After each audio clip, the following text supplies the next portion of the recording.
নমস্কার বন্ধুরা, কুটুস কিচেনে সবাইকে স্বাগত জানাচ্ছি। আজকের বানিয়ে দেখাবো সেই ইন্টারনেটে ভাইরাল চিকেন পকেট রেসিপি, একটু নিজের মতন করেই। তার জন্য প্রথমেই নিয়েছি উষ্ণ গরম জল। যতটা গরম হলে আমরা আঙ্গুল ডোবালে আঙ্গুল সইতে পারে ততটাই গরম নিয়েছি। এর মধ্যে দিয়ে দিচ্ছি 2 টেবিল চামচ মতন চিনি, আর দেবো 2 টেবিল চামচ মতন ইস্ট। চিনিটা কিন্তু অবশ্য করে দিতে হবে, নাহলে কিন্তু ইস্টটা খুব সহজে ফার্মেন্ট হবে না। এখানে আমি অ্যাক্টিভেটেড ড্রাই ইস্ট ব্যবহার করেছি। এটি দিলাম 2 টেবিল চামচ মতন, দিয়ে একটি চামচের সাহায্যে জলের সাথে ভালো করে মিশিয়ে নিচ্ছি। যেহেতু জলটা গরম আছে, ইস্টটা খুব সুন্দরভাবে মিশে যাবে। তারপর ঢাকা দিয়ে কিছুক্ষণ সময় ফার্মেন্ট হতে দেব।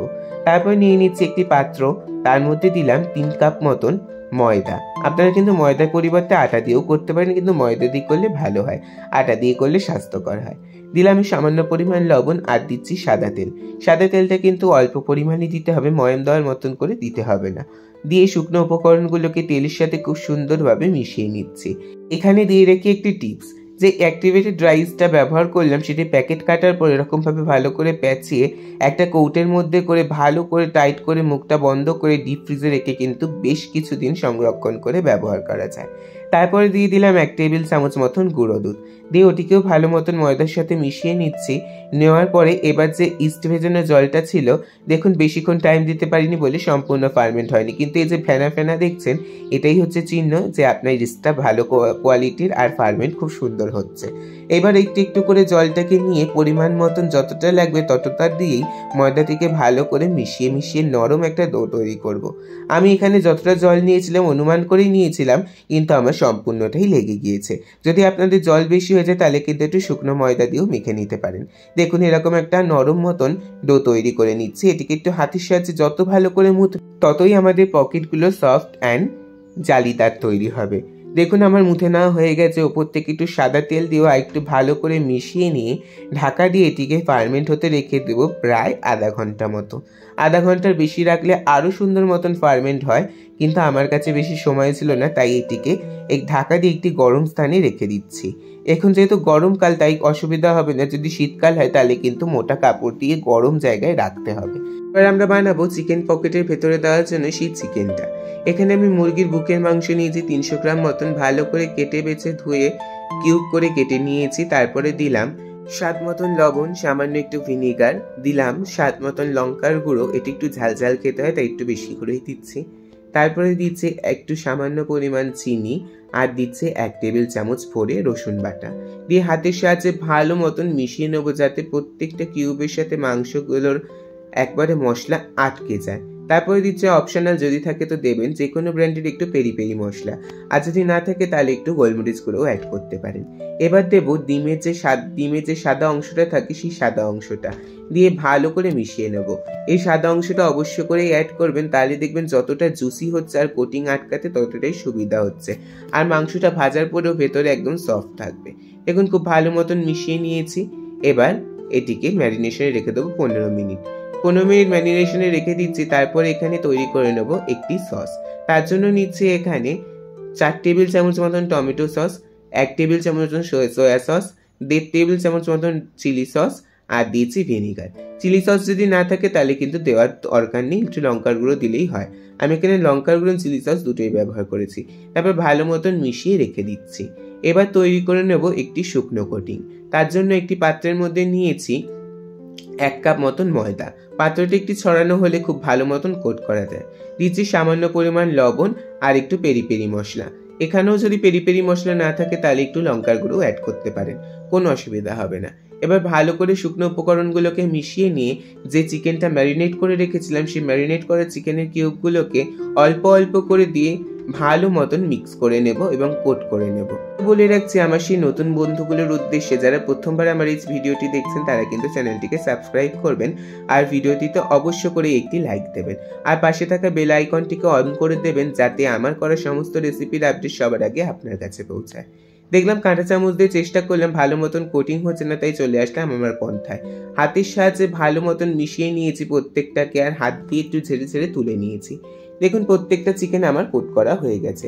এবার যে অবশিষ্ট ময়দাটা পড়ে রয়েছে এটি কিন্তু আমরা ফেলে দেবো না। একটা বাটির মধ্যে নামিয়ে নিয়ে সামান্য পরিমাণ জল দিয়ে গুলিয়ে রাখছি। এবার চলে যাচ্ছি আমাদের সেই ফার্মেন্ট হতে দেওয়া ডোটার কাছে। আমি যেহেতু বেশিক্ষণ সময় একটু ফার্মেন্ট হতে দিতে পারিনি, তাই বেশি একদম ফোলেনি। ডোটা যতটা ফুলেছে ততটাই যথেষ্ট। এখানে হাতের সাহায্যে একটু মুথে নিয়ে ছোট ছোট করে লেচি কেটে নিচ্ছি। লেচিটা আমি কেটেছি লুচির থেকে বড়, কিন্তু রুটির থেকে ছোট। এবার ভালো করে হাতের তালুর সাহায্যে মসৃণ করে নিয়ে একটু চ্যাপ্টা করে নিয়ে শুকনো ময়দা ডাস্ট করে আমি এখানে একটা হালকা পাতলা করে রুটি বেলে নেব। খুব বেশি পাতলাও করব না, খুব বেশি আবার মোটাও করব না। দেখুন আমি আপনাদেরকে দেখিয়ে দিচ্ছি। ঠিক এরকম ভাবে হালকা হালকা হাতে একটু বেলে নিতে হবে। বেলে নিয়ে আমরা এটিকে সাইডে একটু রেখে দেবো, যাতে এটি আরেকটু পরিমাণ ফুলে যায় আর ডোটা একটু ফার্মেন্ট হয়ে যায়। এবার চলে যাব রান্নায়। নিয়ে নিয়েছি কড়াইতে দিয়ে দিচ্ছি বেশ খানিকটা পরিমাণ সাদা তেল, কারণ আমরা এখানে চিকেনগুলোকে এখন ফ্রাই করব। তেল ভালো মতন গরম হয়ে গেলে চিকেনের কিউবগুলোকে একটা একটা করে দিয়ে ওভারক্রাউড না করে আমরা সুন্দর করে সাজিয়ে উল্টে পাল্টে ভেজে নেব। চিকেনের পিসগুলোকে আমরা একটু ধৈর্য ধরে ভাজবো, যাতে ওপরটা একবারে মচমচে হয়, ভেতরটা খুব সুন্দরভাবে কুকড হয়ে যায়। এরকম হালকা হাতে একটু লো ফ্লেম করে দিয়ে মচমচে করে উল্টে পাল্টে ভেজে নেব। একটু সময় লাগবে, কিন্তু যতটা সুন্দর করে ভাজতে পারবেন রান্নার টেস্ট কিন্তু ততটাই সুন্দর হবে। এখন কথা বলতে বলতে চিকেনগুলো একবারে গোল্ডেন ব্রাউন বা ব্রাউনিশ রেড কালার হয়ে গেছে। এবার এই পর্যায়ে তুলে নেব। আমরা কিন্তু এইভাবে এটিকে পকোড়া হিসেবে সার্ভ করতে পারি। ওপর থেকে জাস্ট একটু পেরি পেরি মশলা কিংবা বিট নুন ছিটিয়ে দিলেই আমরা এই পকোড়াটাও সার্ভ করতে পারি। কিন্তু এটিকে আরও স্বাদে বাড়িয়ে তোলার জন্য আমি এটিকে আরেকটু প্রসেস করব। তার আগে দেখিয়ে দিচ্ছি আমাদের পকোড়াটা কতটা পারফেক্ট হয়েছে। ওপর থেকে যতটা ক্রিস্পি হয়েছে, ভেতর থেকে যে ততটা জুসি, আর মাংসটা এত সুন্দর কুকড হয়েছে যে একটু চাপ দিলেই ভেঙে চলে আসছে। এবার তেল কমিয়ে নিলাম, আমাদের এত তেল লাগবে না। কড়াইতে অল্প পরিমাণ তেল রেখে তার মধ্যে দিয়ে দিলাম পেঁয়াজের কিউব আর কেটে রাখা ক্যাপসিকাম আর কাঁচা লঙ্কা চেরা বা কুচি। বেশি বড় কুচিও করিনি, বেশি ছোট কুচিও করিনি, মিডিয়াম করেছি। দিলাম সামান্য পরিমাণ লবণ আর দিলাম গোলমরিচের গুঁড়ো। মানে একটু টাইম ধরে সবজিগুলোকে সতে করে নেব। আবার এতটাও করবো না যে ক্যাপসিকাম একদম নুইয়ে যায়, পেঁয়াজ একদম নুইয়ে যায়। তারপরে দিয়ে দিলাম সামান্য পরিমাণ একটু ভিনিগার। আমাদের এই রান্নাটা হবে টক ঝাল মিষ্টির একটা ব্যালেন্স রান্না। তারপরে দিচ্ছি যে সসের মিশ্রণটা তৈরি করে রেখেছিলাম সেই মিশ্রণটা, এবং বাটি ধুয়ে একটু সামান্য পরিমাণ জল দিয়ে দিলাম। দিয়ে ভালো করে মিশিয়ে আমরা সবজির সাথে এটিকে সামান্য পরিমাণ একটু রান্না করব। সবজি কিন্তু একটু ক্রাঞ্চি থাকবে, যাতে মুখে দিতে খুব সুন্দর লাগে। দিয়ে দিচ্ছে ব্যালেন্স করার জন্য বেশ খানিকটা চিনি। বললাম না আমাদের টক ঝাল মিষ্টিটা একদম ব্যালেন্সড হবে। তারপরে দেখুন আমাদের রান্না করা হয়ে গেছে। যে ময়দাটা গুলিয়ে রেখেছিলাম সেই ময়দাটা দিয়ে দিলাম। দিয়ে একটু ঘন হওয়া পর্যন্ত রান্না করব। দেখুন বেশ ঘন হয়ে গেছে। এই পর্যায়ে আমরা ভেজে রাখা চিকেন পকোড়াগুলোকে দিয়ে দেব। দিয়ে ভালো করে আমরা এটিকে মিশিয়ে নেব। গ্যাসের ফ্লেমটাকে অফ করেই মেশাচ্ছি, যাতে চিকেন পকোড়াগুলো একদম সগি না হয়ে যায়। তারপরে মিশিয়ে নেওয়া হয়ে গেলে আমরা কিন্তু এটাকে এইভাবেও সার্ভ করতে পারি, তাহলে কিন্তু খেতে অসম্ভব সুন্দর লাগে। ওপর থেকে একটু সাদা তেল ছিটিয়ে দেব, তাহলেই কিন্তু এটি আরেকটি রেসিপি হয়ে যাবে। কিন্তু আমি এটিকে নামিয়ে সাইডে রেখে দিচ্ছি। রেখে দিয়ে চলে যাব পকেটগুলো তৈরি করতে। আপনাদের যদি ভিডিওটি ভালো লাগে তাহলে কিন্তু অবশ্য করেই লাইক করবেন। আপনারা কিন্তু সম্পূর্ণ ভিডিও দেখে নেন কিন্তু লাইক করেন না, এই কারণে কিন্তু আপনাদের সাথে নতুন নতুন রেসিপি শেয়ার করার উৎসাহটা আমার কমে যায়। এবার করে নিচ্ছি পকেটগুলো। ফ্লেমটাকে বাড়িয়ে দিয়ে আমি ফার্স্টে তাওয়াটাকে গরম করে নিয়েছি। তাওয়া যখন গরম হয়ে গেছে তখন ফ্লেমটা একদম লো করে দিয়েছি। এবার পকেটগুলো দিয়ে উল্টে পাল্টে একটু চেপে চেপে সেকে তুলে নিলেই তৈরি হয়ে গেল আমাদের চিকেন পকেটের পকেটগুলো। এবার চলে আসছি অ্যাসেম্বল করার পালাতে। প্রথমেই পকেটগুলোকে নিয়ে নিয়েছি।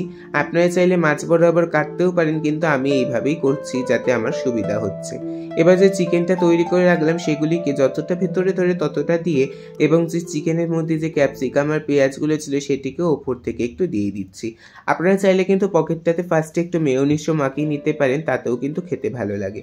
এইভাবে প্রত্যেকটিতে চিকেন দিয়ে ওপর থেকে দিয়ে দিচ্ছি কাঁচা পেঁয়াজ দিয়ে এবার নিয়ে নিচ্ছি যে আমরা কাবাবের জন্য স্কিওয়ার ব্যবহার করি। আপনাদের কাছে টুথপিক থাকলেও কাজ হয়ে যাবে। এবার ওই টুথপিক বা স্কিওয়ারগুলোকে নিয়ে ভেঙে নিচ্ছি, আমার যেহেতু অনেক বড়। নিয়ে এবার রুটিটাকে এপিট থেকে ওপিট নিয়ে যেরকম আমরা মুড়ি যেরকমভাবে ভিডিওতে দেখাচ্ছি সেইভাবে নিয়ে টুথপিক দিয়ে একটু সিকিউর করে নিতে হবে, তাহলে দেখতে খুব সুন্দর লাগে আর খেতেও খুব সুবিধা হয়। তাহলে দেখতেই পেলেন আমাদের চিকেন পকেটগুলো একদম তৈরি হয়ে গেল। আজকের এই ভিডিওটি যদি ভালো লেগে থাকে তাহলে একটি লাইক করবেন, আর আপনার মতামতগুলোকে কমেন্ট সেকশনে জানাতে ভুলবেন না। আর সাবস্ক্রাইব করার অনুরোধ রইল। আজকের এই পর্যন্তই, আবার চলে আসবো নতুন করে রেসিপি নিয়ে। ধন্যবাদ।